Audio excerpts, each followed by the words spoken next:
Warangal east versus west అంటూ మరోసారి రెండవ ఎపిసోడ్ మొదలైనట్టుగా ప్రస్తుతం వరంగల్లో కాంగ్రెస్ లోని నేతల మాటల యుద్ధం మొదలైంది. ఇక మంత్రి కొండా సురేఖ వర్సెస్ నాయని మధ్య ప్రస్తుతం మళ్ళీ మాటలు తూటాలు వేలుతున్నాయి. అసలు ఎందుకు కొండా సురేఖ నాయని మధ్య మళ్ళోసారి వారు మొదలైంది?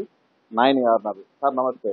ఏంది అసలు దేవస్థానం సంబంధించినటువంటి ఈ యొక్క సభ్యుల నియామకం కోసమైనా ఎందుకు మళ్ళీ మళ్ళీ మాటలు యుద్ధం జరుగుతుంది? ఈ మాట్లాడలేదు అది ఇప్పుడు తెలుగులో చూస్తున్నాను. ఇదే అన్నారు, ఇది అదృష్టం కొద్ది గెలుస్తున్నాను, ఇంకేదో అన్నారు. దాని అర్థం కదా మరి వారు చెప్పింది.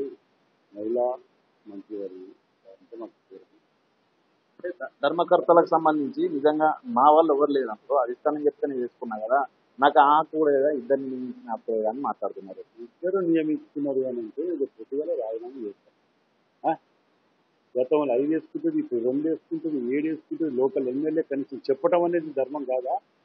మీకు 100 గుళ్ళు ఉన్నాయి, దేశానికి మంత్రి కావచ్చు. మాకున్న ఒకటి 2 ఉంటాయి కదా. మాకు చెప్పకుండా, మా లోకల్ కార్యకర్తలు చెప్పకుండా 7 వేసుకుని 2 వేసుకునే హక్కు లేదా అని అబద్ధాలు అంటే ఇంకెవరికి చెప్పుకోవాలి? 7 పొద్దుగాల పోయి ధర్మకర్తలు అక్కడ ఎంత దూరం ఉన్నది గుడి? ధర్మకర్తలు పొద్దుగాల వస్తారు కదా, ఆడ పోయి చూస్తే తెలియదా ఎన్ని వేసుకున్నారు అనేది? 2 7 అనేది వాళ్ళు మంత్రిగా ఉండి మాకు 4 దానం చేసినట్టు చేయటం ఏంటి? 15 ఏళ్ళకి చరిత్ర చూడండి.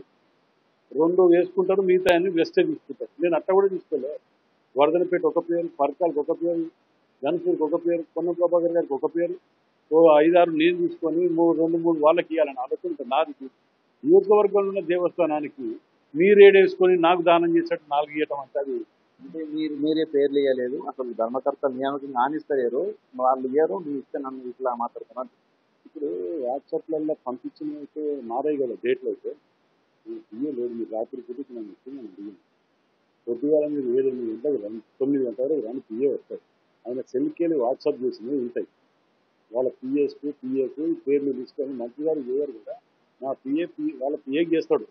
అవన్నీ పాత డేట్లతో ఇప్పుడు కొత్తగా వచ్చిన పంచాయతీ కాదు, పాత పంపించే డేట్ అయితే మారాయి కదా. ఆడు ఉంటాయి, అవపడుతుంటాయి కదా. వీటన్నిటిని కూడా ఒక పద్ధతి అనేది ఉండాలి, గౌరవం మర్యాద ఎవరికో ఇచ్చుకోవడం అనేది ఉండాలి. కానీ వీళ్ళకి అబద్ధాలు మాట్లాడుకుంటా కొద్దిగా వీటితో మాట్లాడుతుంటే బాధ అనిపిస్తుంది. మాకు కూడా ఓపుకుంటుంది. అంటే మీరు ధర్మకర్తల నియామకం చేసిన విషయంలో మీరు నిన్న మాట్లాడారు. సో ఈ రోజు ఆ అంశం మాట్లాడుకుంటూ ఇంత వ్యక్తిగతంగా అదృష్టం కొద్దిగా గెలిచారు, నాకంటే ముందు కావాలనుకున్నారు, నా తర్వాత అయ్యారని నాకు తెలియజేశారు. మొన్ననే అధిష్టానం కూడా ఇద్దరికి కాంప్రమైజ్ కావాలని చెప్పింది. సో ఈ నేపథ్యంలో ఇట్లాంటి వ్యాఖ్యలు చేశారు కదా. సో అంటే మిమ్మల్ని వ్యక్తిగతంగా టార్గెట్ చేస్తున్నా ఎట్లా చేస్తారు ఆ మాటలు? ఇవ్వండి, అన్నదంటే తప్పేం లేదు. నేను అదృష్టం గురించే గెలిచిన. నేను కూడా పార్టీ మారుకుంటూ పోతే వీళ్ళందరికంటే ముందే అయిపోయిన ఎమ్మెల్యేని, 5 సార్లు ఎమ్మెల్యే అయిపోయింది. నేను మంత్రిని ఎప్పుడూ అయిపోయి రాజకీయాల గురించి, నేను పదవుల గురించి రాజకీయాలు చేయలే.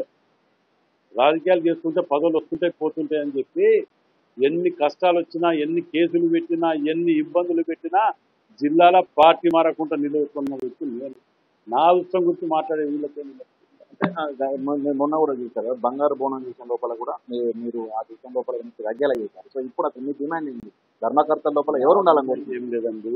మనం వరంగల్ జిల్లాలో ఎవరు నాయకులు చేసినా 10 సీట్లు దక్కరాగలిగింది. అందరూ కలిసికట్టుగా పనిచేస్తారు.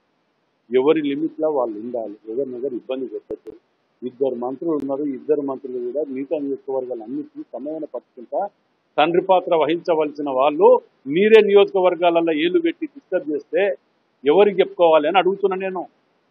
అధిష్టానం దృష్టికి చాలా చాలా తీసుకపోయినని చెప్పి యాక్సెప్టింగ్ కాకపోతే ఇవాళ మీరు అడిగిన దానికి టోకెన్ జవాబు చెప్పగలుగుతున్నా. నిర్ణయాలు గతంలో చెప్పిన కాంప్లైంట్ చేసినాం, అన్ని చేసినాం, ఏది లేదే. ఇంకా కూడా వాళ్ళు ఇంకెక్కువ చేస్తున్నారు తప్ప తక్కువ చేస్తున్నారు. మీరు నిర్ణయాలు తీసుకోవట్లేదు. మరి ఏం చేయాలి దీనికి? మీకోసం కష్టపడ్డ పార్టీ ఇవన్నీ ఇది ఇంట్లో కొన్ని 4 5 మాకు వారేసి మిగతా అని వాళ్ళు వేసుకొని మరి నేనేం చేయాలి? ఇప్పుడు బంక సర్లాదేవి కోర్టు కేసు అన్నారు, ఇంకేదో అన్నారు. కాంగ్రెస్ పార్టీ వాళ్ళంటేనే కోర్టు కేసు ఉన్న వాళ్ళు ఉంటేనే కాంగ్రెస్ పార్టీ ఉంటుంది. అవునా కాదా? అట్లాంటిది కాంగ్రెస్ పార్టీ వాళ్ళు చిన్న చిన్న కేసులు, అవి ఎలక్షన్ కేసులు, వాటికి అర్హత లేదు అని అంటే ఎట్లా? వాడు పక్కకు పెట్టి మీరు ఇది చేస్తే ఎట్లా? మేము ఇచ్చిన లిస్ట్ ఇది. మేము వాట్సాప్ చేసినాం వాళ్ళ సెల్లుకు. సెల్లు వాళ్ళ పిఎస్కే వాట్సాప్ చేసింది. పేర్లు ఇయ్యలేదు, ఇస్తలేడు, చేస్తలేడు అంటే కొద్దిగా లేదు, కొద్దిగా ఏంది ఫుల్ స్టాప్ ఎట్లా మరి ఇద్దరి మధ్య ఈ పార్టీలో జరుగుతున్న ఏమన్నా చేసుకొని నేను వాళ్ళకి నేను ఆదిస్తాను చెప్పి 4 సార్లు ఒకసారి చెప్తాను, 2 సార్లు చెప్తే 10 సార్లు చెప్పింది. వాళ్ళ మీద మనం ఏది అనేది కూడా ఆలోచన చేయకపోయి ఏది కంట్రోల్ చేయకపోతే మేము ఎవరికి చెప్పుకోవాలి? మేము 4 దిక్కుల తిరిగేటోళ్ళం కాదు, మేము 4 దిక్కుల పార్టీలో వదిలిపెట్టి పెట్టేళ్ళం కాదు.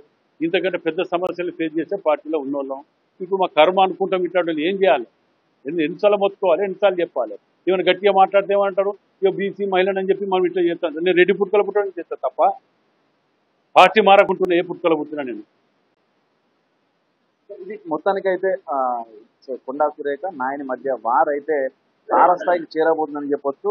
కొండా సురేఖ తాను తనకు అసలు పేర్లే ఇవ్వలేదు, అక్కడ విషయానికి సంబంధించినటువంటి పేర్లే ఇచ్చాను, అసలు కమిటీ కూడా నియామకం కాకుండా అడ్డుకున్నారని చెప్పారు. కానీ ఇక్కడ నాయని మాత్రము పేర్లను ఇచ్చాను, తనకు వాట్సాప్ మెసేజ్ చేశాను, కానీ అవన్నీ కావాలని పక్కన పెట్టి నియోజకవర్గాల్లో కలుపుపోయి పెద్దన్న పాత్ర పోయించాల్సిన మంత్రి కొండా సురేఖ ఈ రోజున టార్గెట్ చేస్తూ పార్టీ భ్రష్టుపట్టే విధంగా ప్రవర్తిస్తున్నారు. దీనిపై అధిష్టానం కూడా పట్టించుకోవట్లేదు కాబట్టి తాను ఓపెన్ అవుతున్నాను చెప్పారు. ఇక ఇద్దరి మధ్య వార్ ఎక్కడికి వెళ్తుందో అనేది చూడాల్సిన పరిస్థితి. వీడియో సంతోష్తో వెలిపించింది హన్మకొండ.